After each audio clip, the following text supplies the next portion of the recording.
Welcome back to Supremely Black Podcast. This is your co-host D Rose. It's just me and Spears in here today. Flizzy out taking care of some business, so we still gonna keep it rocking and rolling. Spears, how's everything going on your end, brother? Everything's good on my end. My voice doing a little stuff from yelling from coaching and then yelling at work, but then also a little under the weather. So my throat and my voice a little out of there. But outside of that, everything's good, brother. Everything's good. What's up, man? Yeah, that's how it was for me, man. I actually, with the damn sinus and allergies, man, since I gotta be outside, that's impossible if you're gonna be working out. But I got something like a little natural thing. My home gonna put me on rootology, and it's been helping clear up all of it. I was sounding like that just the other day. Well, actually yesterday. But talking so much with my profession that comes with it sometimes. But got to just balance that all out, man. But we ain't gonna waste too much time getting into that. Good question. That rootology is over the counter, or you got to order it from somewhere? I got it off of Amazon. I send it to you in the group. It's organic. It's like a bunch of herbal things spliced together, and it helps with it. And it's been working wonders. It gives you like just to kind of give you a little insight on it. It's going to force the drain of like the breakup of all the allergies. So once your stomach get used to that, you straight. But it's been helping for me. Like it'd be bad if I don't take it, but it's way better than not taking. You know how it is in Texas, so it's stupid with that pollen. But yeah, I seen the picture. It's been working pretty solid. It definitely keep the nasal flow consistent, so I ain't at least stopped up. So if I'm a little congested, I could just deal with that. But yeah, it was kind of tough to run with inhaling all that, man. Your body's just going through it. So yeah, I'm gonna send it to you. But Appreciate that. yeah, for sure. So yeah, man. So to get into our topic today, Ron DeSantis is pretty much on the tear. Like if you've watched anything in regards to what he's got going on in Florida over the last week, as of late, he has talked about, well, has pulled. Um, I just had a brain freeze that quick. I know for a fact he's trying to pull Black Greeks organizations off of college campuses. He does not want diversity and inclusion type of anything of that nature.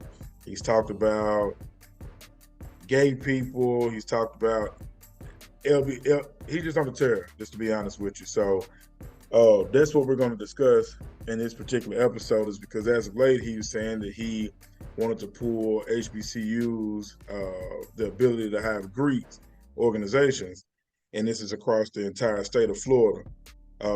Now, we had spoke about in our previous episode about how he didn't want to speak about um, what was it, the exact term? I know you was talking about how they were pulling like the AP courses and how it was led.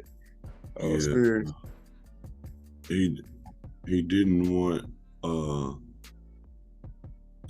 wasn't even critical race theory, but he didn't want the ability uh of Florida institutions and schools to teach uh African American studies Yeah, uh in their schools because he said that it wasn't factual. yeah. And so like something just to kind of give a little context on that, something as simple as like a Jackie Robinson book has been pulled from studies in Florida across the state, which goes into his whole uh, issue behind it. He's saying that he doesn't want any descendants of slave owners to feel like they're being bullied, pressured, or to feel sorry of anything like that. So he's basically saying to erase that type of history, don't teach it, don't put it out there because it targets a particular group of people. Now, as of late, with him saying something about the HBCUs and the Greeks, now, Spears, I would definitely want to hear your thoughts on that because I've never been to college, been around a lot of people that, as of late, that have a part of Greeks, whether they're whatever frat they're a part of, whatever sorority they're a part of. Now, I know people that feel mixed thoughts in regards to Greek life. What's your thoughts? Do you think that this will be something that will be effective, or what do you see as like the backlash from it? Him attempting to pull the Greeks from HBCUs. Well, before I answer that question, I just want to call the bill for what it is. It's House Bill 999, or the Public Post-Secondary Educational Institution Bans. So what it does is ban colleges from financially supporting any programs or campuses activities that espouse diversity, equity, or inclusion, or critical race theory rhetoric. Another thing that will be done is the bill bans courses based on unproven theoretical or exploratory content and majors in women's studies or gender studies. It forbids state schools from using diversity, equity, and inclusion statements, critical race theory rhetoric, or other forms of political identity filters as part of the hiring process, including as part of applications for promotion and tenure. The bill does not define critical race theory rhetoric, however. And one more thing is it limits discussions on race, gender, identity, and sexuality in schools. So I just wanted to touch on is actually what the bill proposes and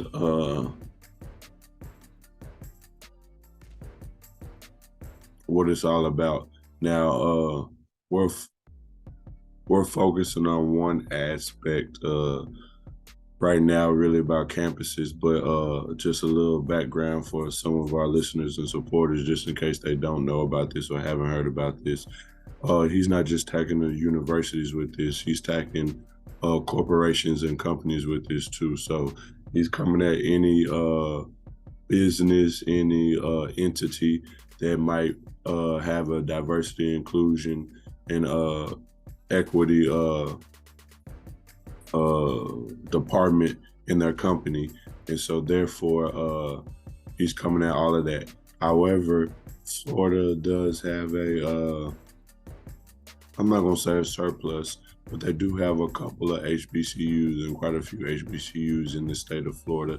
And so therefore this bill, because of the way that it attacks business companies or institutions and entities, is directly impacting HBCUs.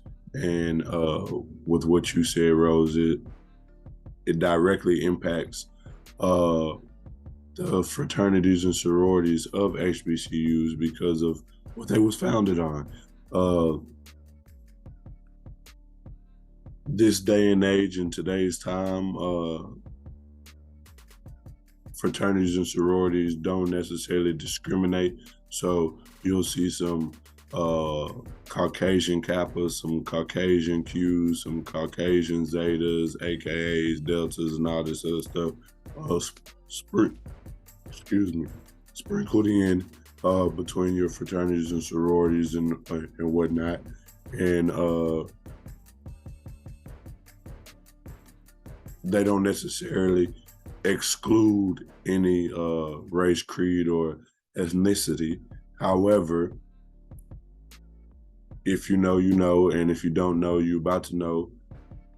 Sororities and fraternities were created for Black people to form a bond, a brotherhood or sisterhood, a collective of like-minded people to come together and to support each other, to push culture, to push athletics, to push academics, to push progress and achievement, to push different things within their group of people, because during the times when they was founded, there was a lot of racism.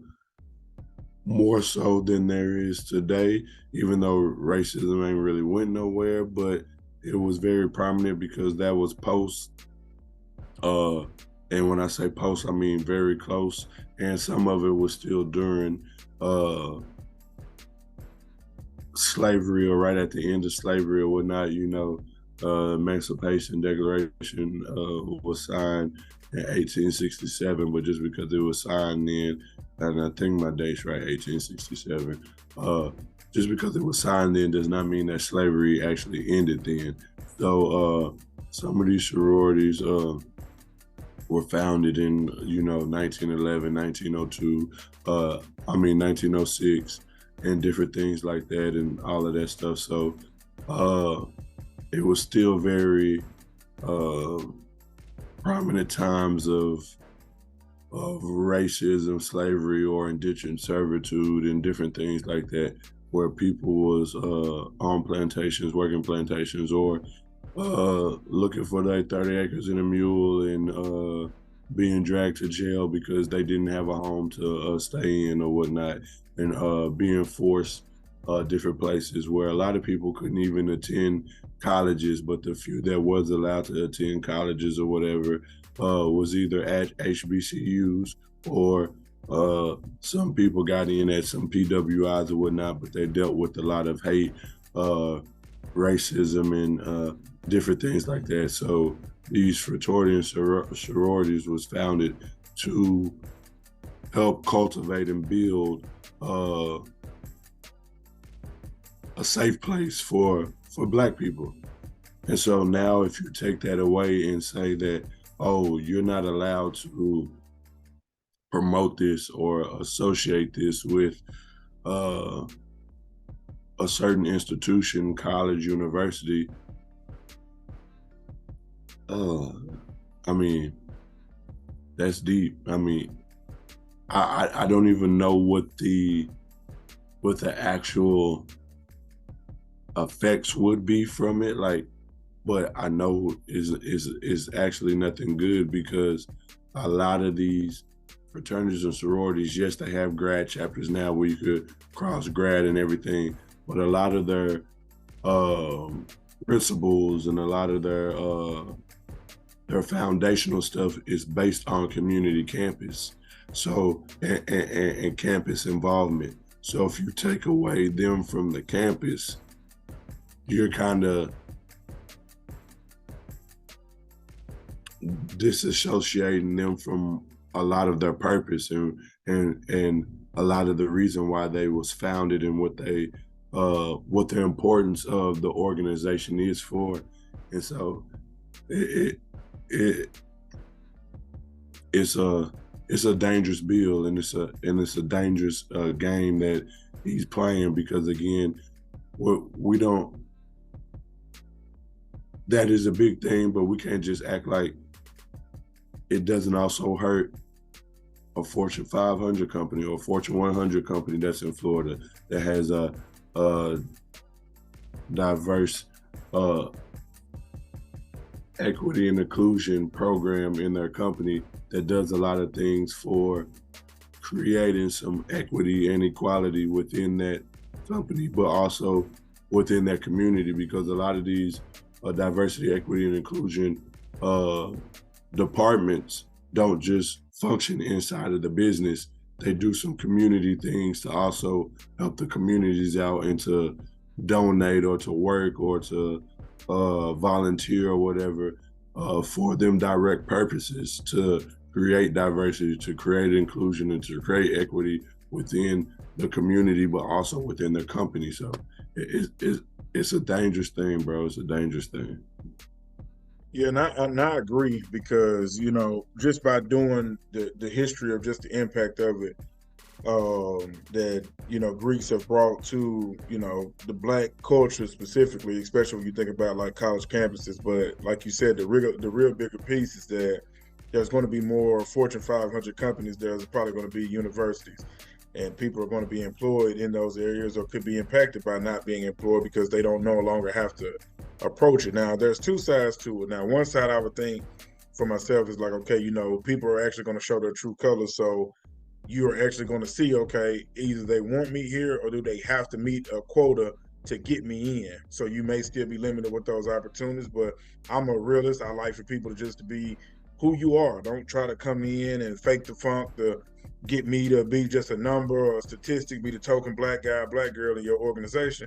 If you really feel like I'm part of it, then we can do business together. That's whether it's professionally, entrepreneur spirit, however you want to look at it.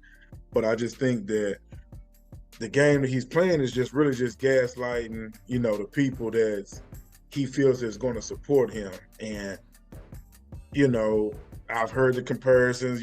Trump. I don't see Trump with this guy. I'm gonna be honest with you. I feel like he's on a completely different task of really eliminating Black history from an entire state, which has some very profound areas. Paramore.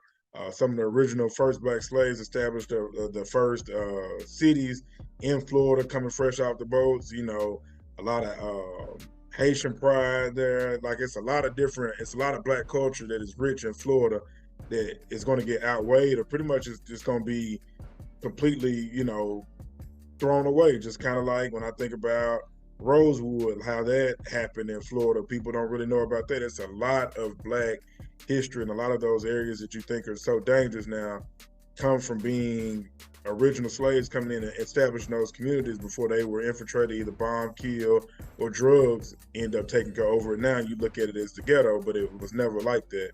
And that happens across the world. But just to stay on point, I just can't believe that, people would, that's why it's important to vote on the local level, because you have people that is backing this. But here's the caveat to it, is that if you remove Greeks from the HBCUs, you would then in return have to remove them from all schools, not just HBCUs. You would also impact PWIs just based off of some of the laws. Now, there's going to have to be a lot of things that play in hand to that, but that's what's going to make it important to vote in Florida, and if it attacks anywhere else. But based off of the laws of it, those organizations can't be pulled from HBCU campuses specifically without them being in return pulled from PWIs. So if he's just going to strip the entire state of Greek organizations, do as you will, leave as you want to, don't go to school there, however you want to look at it. But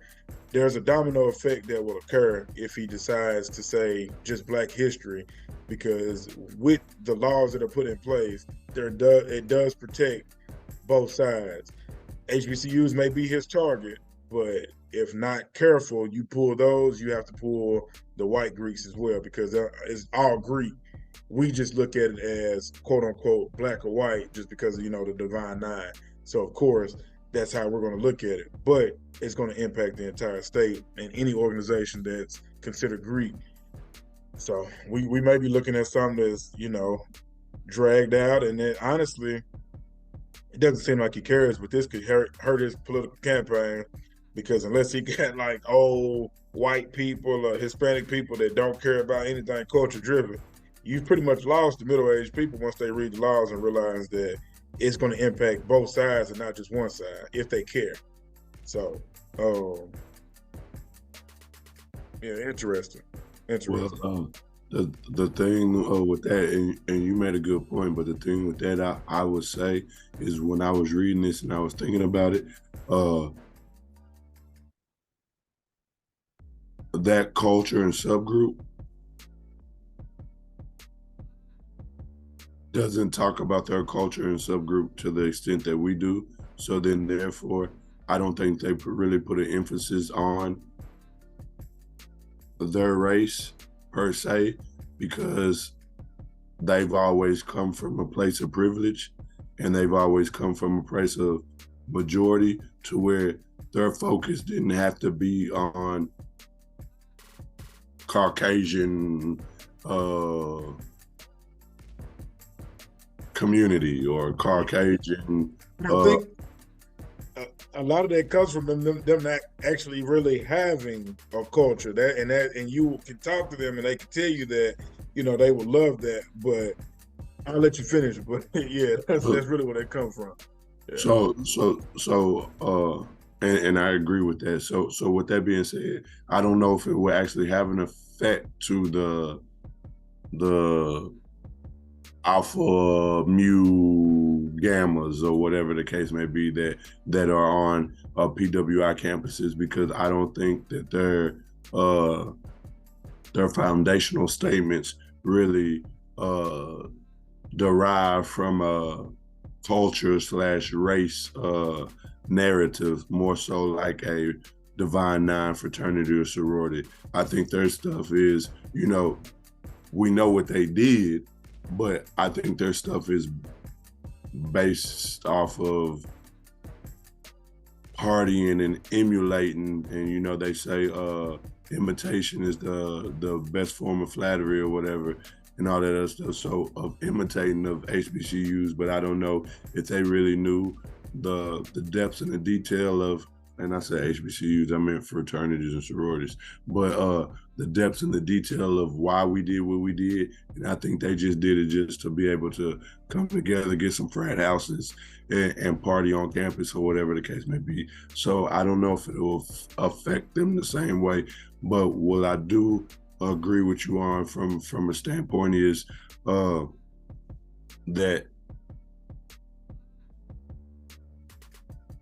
he is doing something to where he's trying to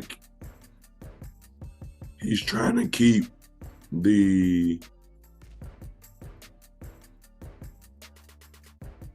white male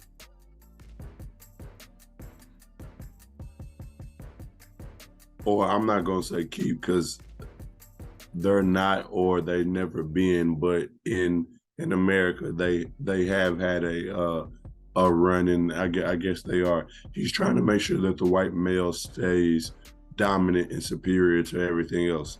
So that's why he's trying to cut out gender talks. That's why he's trying to cut out sexuality talks.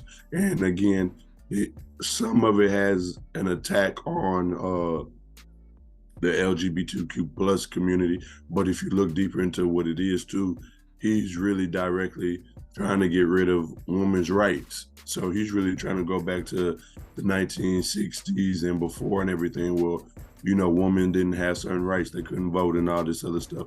He's trying to attack that as well. He's trying to attack anything that is culturally driven or based on pride in where you come from. And that's because he wants to make sure, because we talk about white people in the sense, especially white males, in the sense of they're a subgroup, but white males don't talk about themselves in that sense. So that's why they can be excluded from being attacked by this bill.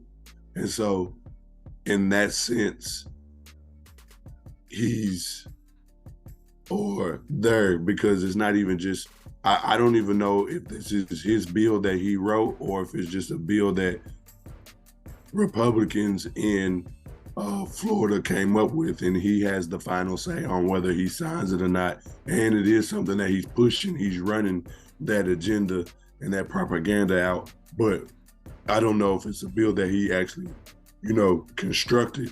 However, you have Republicans in that state trying to push this, and it's because they worded it so, they play the game so well that the way that they talk about them 1%ers and themselves and them white folks, they don't put themselves in a subgroup or a category that can be affected or inflicted by this bill, unlike how Black people talk about, Black folks, how Mexicans and Latinas have the Latinx group and all this other stuff, how women's rights has a women's rights thing, how LGBTQ plus has their own section. You don't have a white man section for America type shit going on. So they can miss this bill affecting them, but it affects everything else that we have fought so far in America to get equity about, or to get inclusion and diversity about. So it doesn't just affect black folks, and I hope that's what the white folks realize in the state of Florida. But as far as the fraternities and sororities, I don't think it will actually touch the white fraternities and sororities just because of the way that they don't word their fraternities and sororities. Their stuff is really just party stuff or whatever the case may be. And I'm pretty sure if black folks wanted to be in that, they might let some black folks in today's age. Now, in the beginning time, not, but in today's age, but black folks are more focused on, you know, their fraternities and sororities than joining some of them. But I know there are some black folks that are in some of them, you know, Kappa Alpha Muse or whatever they call their fraternities and sororities and stuff. So, you know, I'm from small town USA, so you know, we used to hit the like little frat parties. I would see a couple of token black guys in the group, and I'm like, boy, that's I ain't never been to college, but they be having some good parties. But I'm definitely not coming in there with no cowboy hat on, no boots. And you know what I'm saying? Nah, I ain't going that far. Now I'm gonna go kick it and do my thing, but nah, I'm definitely not gonna be jumping around. They ain't got no, you know what I'm saying? They do their thing, man. We gonna make it no, you know. But I just, man, like I think and everything that you said, it brought like to my attention. I didn't even pay attention to that, is because it's like everybody in America is fighting for a spot besides the white man, and I think that is evilly genius. Is because at the end of the day, you could honestly say, hey, what about us? And when you think about how intentional every other group is about trying to get represented, there's one side that doesn't have to be. But there's going to be a time, and that's maybe what we're seeing now with these politicians that are so, radical, is that's their plight, that's their ploy, is to get and latch on to the white man. Like, how does everybody forget about us? And I think it's genius. Some people might be pissed off to hear me say it. I think it's genius is because you can't say that they are being, you can almost say that they are being discriminated against. And that's just an evil plot, because you have to think like, okay, we're gonna play with the big boys and we're gonna make sure we make things move. But everything happens for a reason. But Desantis, I don't know, man. Like, it's a cold game. I would just tell people that it's for one, vote for sure. Make sure you register to vote, but just be knowledgeable of the things that are going on in the local areas, and just be in those laws. I've even touched bases with my people to get involved and move my schedule around to get involved with some of the city hall meetings. I talked to my boy CJ, and just be more diligent myself, because I'm not just saying it to you all just to be, hey, this is it, but no, this is real deal, talking with people and understanding, okay, these happen once a month in this area in Houston. These people are going to be at this event. Those type of things are what's going on. I think, just a kind of a takeaway as you think about like what could come to more than just Florida, because you have to think we live in Texas. They got some fools in office too that love to throw their power around. So anywhere that can be impacted by such arrogance should be knowledgeable of how could you prevent it. Because, I know we're talking about Florida, but you think about Jackson, Mississippi. Now it's too late, and you're fighting almost from not going back into Jim Crow days, just based off of not being able to get out to the polls, or just not taking it serious and realizing, yeah, it's 2023, but some people still want it to be 1903. If there was 1800s, they'd be cool with it. You just have to realize that, and not everybody, because that's just how it is. But I don't know, man. I just, it always, I'm not going to say it scares me, and it doesn't surprise me. But when you see people making these type of bold moves in one state, and he's actually in the same sentence or in the same interview speaking about how he's making his run for election, that should catch your attention to realize that if he's in a room sitting amongst people that either have written these laws or agree with them, they are now going to be the ones that are single-handedly running Florida. And then now his power may switch from Florida to having the grips on the United States. And so then what influence does he have? And so when you think about that subgroup that isn't mentioned, this could definitely well be their power, their ego trip to say, now we've regained power of America. Let's make it back the way we want it to be. And I'm not necessarily saying that that's going to be a prejudice. It could just be them wanting to claim back America because there is a lot of different things that aren't as, I guess, how we grew up. And I wouldn't say a Western because I don't think I was raised in like a Western mindset. But there are some things that are vastly different in regards to you think about one key component. I just know growing up, you could agree to disagree. I think a lot of people, when you think about the subgroups, are wanting people just to accept them. And I think the acceptance thing, a lot of people are just starting to want to come out and just fight. And no matter what they got to come with, they're going to throw every blow out there if they feel like they aren't being heard. So, not saying I agree, but that's just sometimes you have to look at it from both sides of the fences because I think it's an ego thing. But when you think about it, it's also strategic. So you can't be emotional when you think about things like that. You just got to be on point with what you're doing. And I think getting out to the polls and reading is going to be important. So you said Bill 999, right? Yeah. So Florida, be on the lookout. And I ain't going to say just Florida. I'm going to say everybody in the United States that he's in some other people's ear. Trust me, if he's running for president, politicians know how to politic. That's all I'm going to say. So. Nah, and that's what I was going to touch on. Like, yeah. It might be starting in Florida, but it's a snowball effect because if you look at it, that's part of the reason why they went back and changed Roe versus Wade, or they fought so hard to change Roe versus Wade and get abortion, banned in a whole bunch of different states or whatever. Because, truth be told, they was the ones hitting up the clinics. They was the ones paying them fees. They was the one killing them babies and everything. So also dining operations from going to speakeasy spots, you know what I'm saying? Unknown, like losing their life to that or messing up their ability for them to have a kid, and their birth rate isn't high. It's not to your point, it's a lot of stuff that I ain't gonna say we, but let me speak for myself. You wouldn't be knowledgeable of until you actually do the research. And when you see the numbers and you think about whether you feel that Black people are the minority or the majority, however you want to look at it, when you look at the numbers and you know of what they come in as a percentage of the United States, and then you look at some of the laws that are being changed, it's obvious of what group they're trying to protect that doesn't want to protect themselves. Only thing we can do is just make sure that we put up our fight on the end to protect it. And I'm not saying Democrat, Republican, none of that. It's what works for you. What works for me might not be what works for Spears, but Spears need to make sure he vote for that. You know what I'm saying? Or be present in the fight of it. But just sitting back and just hoping and wishing for something to change or not knowing the details behind it, this is what happens. Yeah. That's literally what happens. This is the game they play.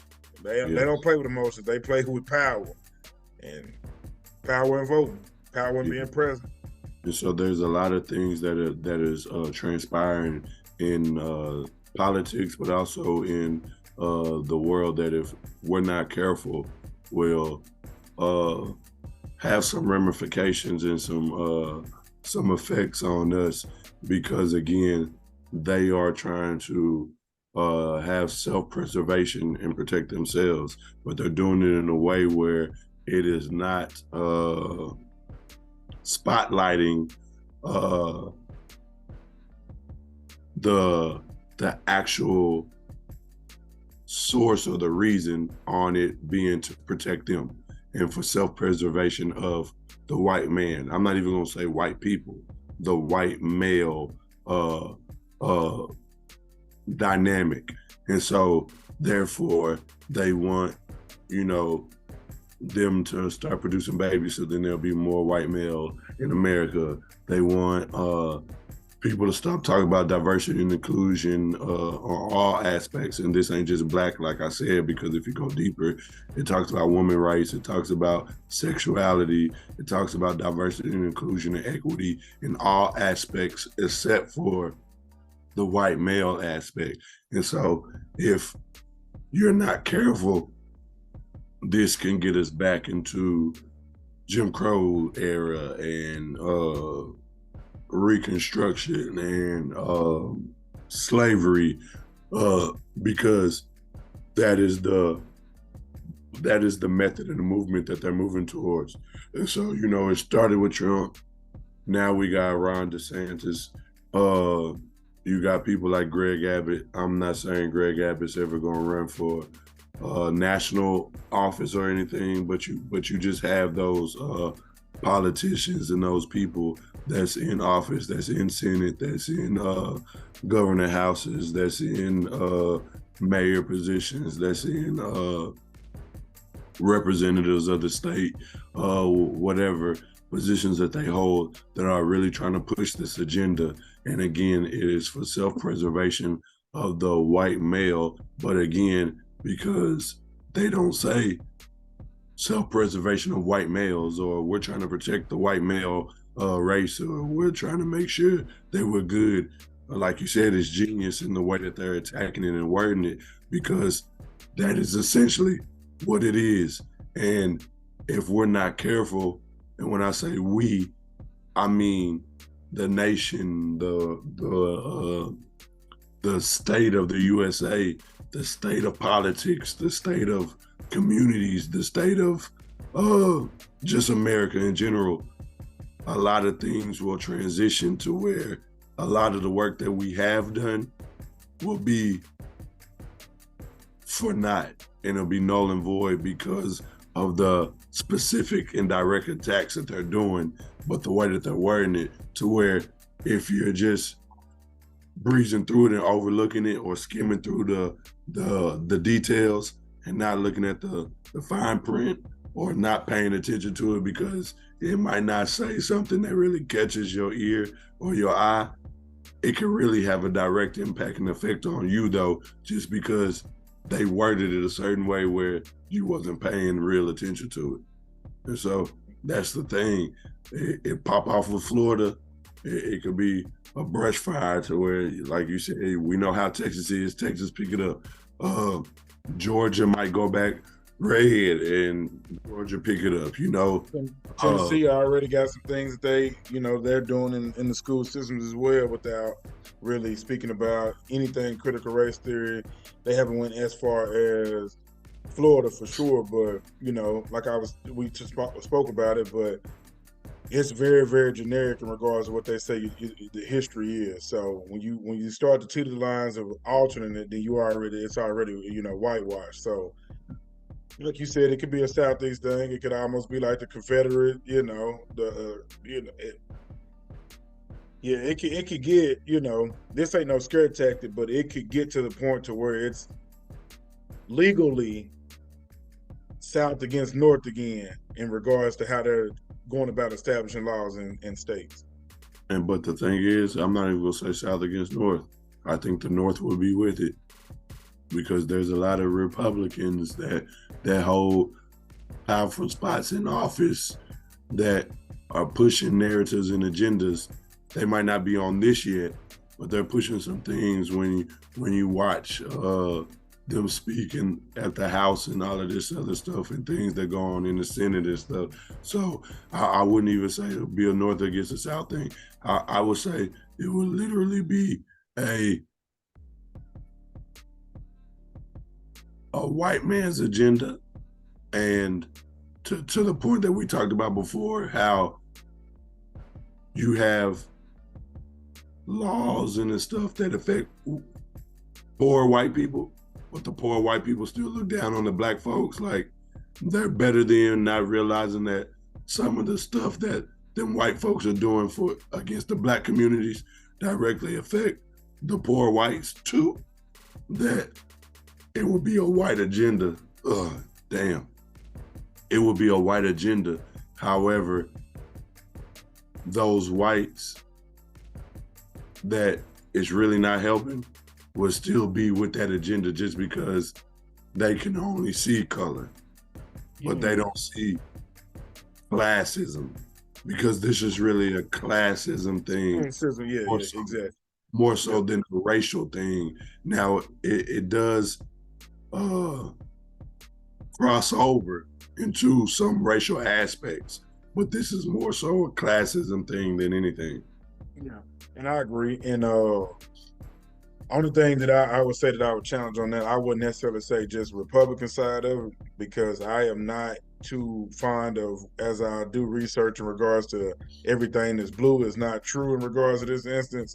Democrats are leading the charge behind a lot of, to me, what I would consider foolishness, because again, back to the point we were saying earlier, was that everybody does not have to agree with certain lifestyles and certain things, but I feel that Democrats are pandering towards certain things to get votes. But behind the scenes, when a bill is passed, trust and believe, don't think it's just all, and not to you, but anybody listening, it's all one side of Republican, Democrat. It's not split like that. There are people in blue that are still voting heavy for what they want to do in red. It just doesn't seem that way, but how it's being presented and what we see now with, Biden and Kamala, it's not like that. So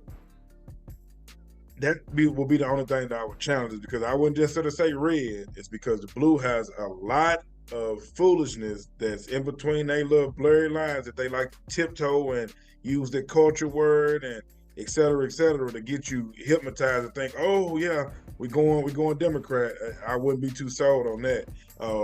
But I will get where you're coming from in this particular instance of Florida. This is definitely Republican driven, white man driven. This is what we're trying to protect. All good. But other states, I think they could be impacted by that blue wave. It ain't so good, because a lot of stuff they fighting for. Let's just say it doesn't help us if we're talking about the betterance of for the betterment of family and multiplying and growth is the best way I can put that. You know what I'm saying?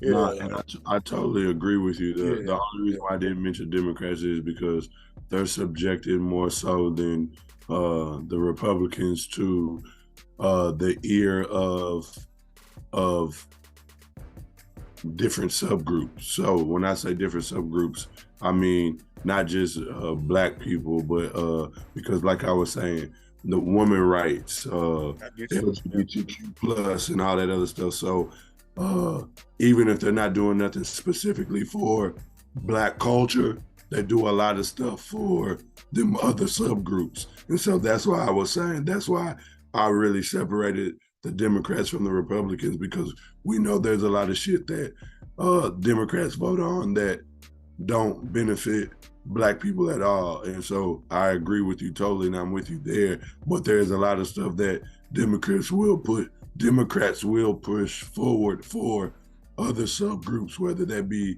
Latin X groups, whether that be your Asian American groups, whether that be your LGBTQ plus groups and stuff like that. And so that's why I specifically kept the Republicans, and Democrats. But I totally agree with what you're saying as far as that aspect.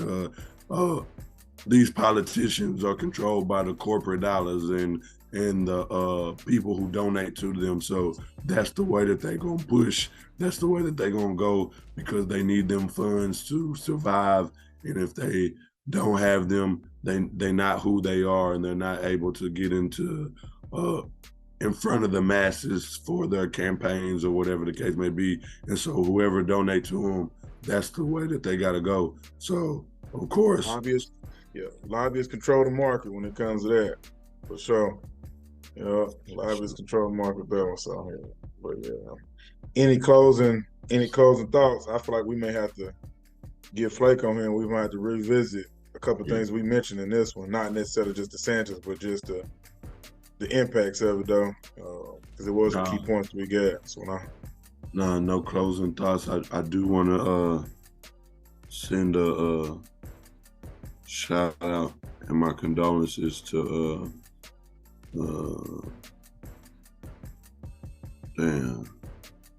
I don't know why his name passes me by. What's the Mississippi man who was dismembered? Cool. Oh, you're talking about Raheem Carter. Yeah, Raheem Carter. I just want to send condolences out to Raheem Carter and his family, and I pray justice is served in some form or fashion, uh, and that they get the answers that they're seeking and that they need. I also do want to. Damn, there was something else that happened in the news that I wanted to just mention briefly, but my mind passes me. But those are really my closing thoughts, and just saying, make sure that you aware of what's going on in the world. I mean, it's cool to be on the TikTok craze and doing the latest trends and all that other stuff, but make sure what's trending in your spirit and in your mind too is what can directly affect you and what can directly impact you and the things that's going on, so what to look out for. Just like you were saying before we even started recording, some people might not even realize that they're saying that a recession might hit again, and we might be in a financial downfall